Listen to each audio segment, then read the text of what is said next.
जोगेंद्र जी के तीनों बेटे तीनों लायक थे, पढ़ने में मेधावी थे। बस बड़े दोनों बेटे अवसर मिलते ही उच्च शिक्षा के लिए विदेश चले गए। वहाँ अपनी मेहनत से अपने दम पर अपनी भविष्य की ज़मीन तैयार कर ली।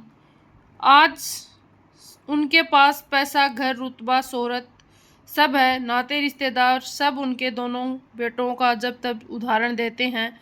समय समय पर उनके बेटे भी जोगेंद्र जी की हर संभव मदद करते रहते हैं। पर उनका तीसरा बेटा जो पढ़ने में मेधावी था, होशियार था, लेकिन वो भी अपने दोनों भाइयों की तरह काबिल था। पर वह ना तो उनके तरह विदेश गया और ना ही विदेश तो दूर की बात है, वह अपना शहर, अपना कस्बा छोड़कर भी नहीं गया। नतीजा, मेधावी होने के बावजूद सीमित संसाधनों के कारण वह मुश्किल से अपनी दाल रोटी का जुगाड़ कर पाता। पर उसने कभी इसकी शिकायत नहीं की। जोगेंद्र जी को कभी कभी अपने इस बेटे पर गुस्सा आता था। अपने दोनों बेटों की तरक्की देख वह इस तरह बेटे को एड़ियां घसीटते देख जब तब उसे उलाहना देते और नाकारा, नालायक, जाने क्या क्या तानों की बौछार करते। पर उनका बेटा कभी कुछ नहीं कहता, बस चुपचाप सारे व्यंग बाण हंसते हुए झेल लेता। एक दिन घर में कुछ मेहमान आए थे। चाय, नाश्ता और बातचीत का दौर चल रहा था। हमेशा की तरह जोगेंद्र जी सीना ठोक कर अपने दोनों बेटों की कामयाबी की बातें कर रहे थे।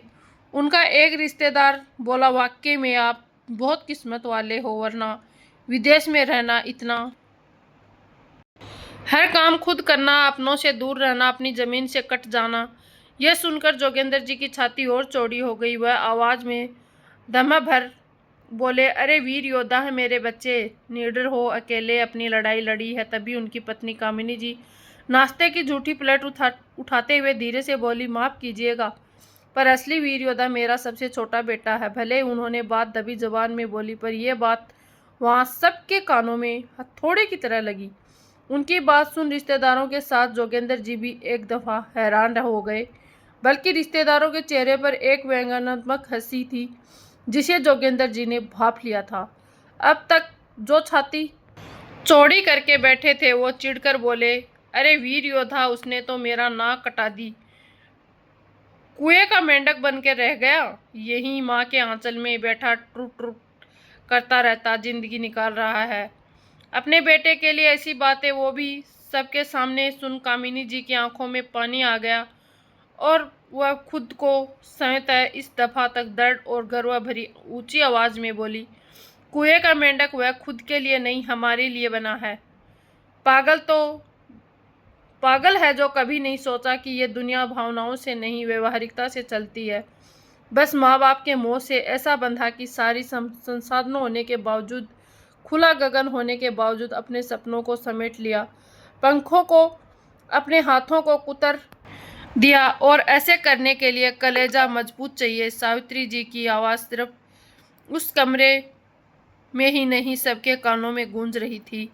असल मायने में तो मेरा बेटा वीर योद्धा है, जिसने हर तरह काबिल होने के बावजूद अपनी लड़ाई सिर्फ इसीलिए नहीं लड़ी ताकि उसके माँ बाप जिंदगी के रण में अकेले ना पड़ जाएं। ऐसे योद्धा को इतिहास भी कहाँ से याद रखेगा, जब उनके सगे माँ बाप ही उसकी वीरता को नहीं आंक पाए। जोगेंद्र की आंखें झुकी हुई थी और रिश्तेदार मूक थे। पर आज पहली बार दफा कामिनी जी ने अपने बेटे के लिए हथियार उठा लिया। जरूरी था, क्योंकि उनके बेटे ने उनके खातिर हथियार जो रख दिए थे। तो असली वीर योद्धा वही होता है जो अपने माँ बाप की देख रेख करता है और उनकी सेवा करता है।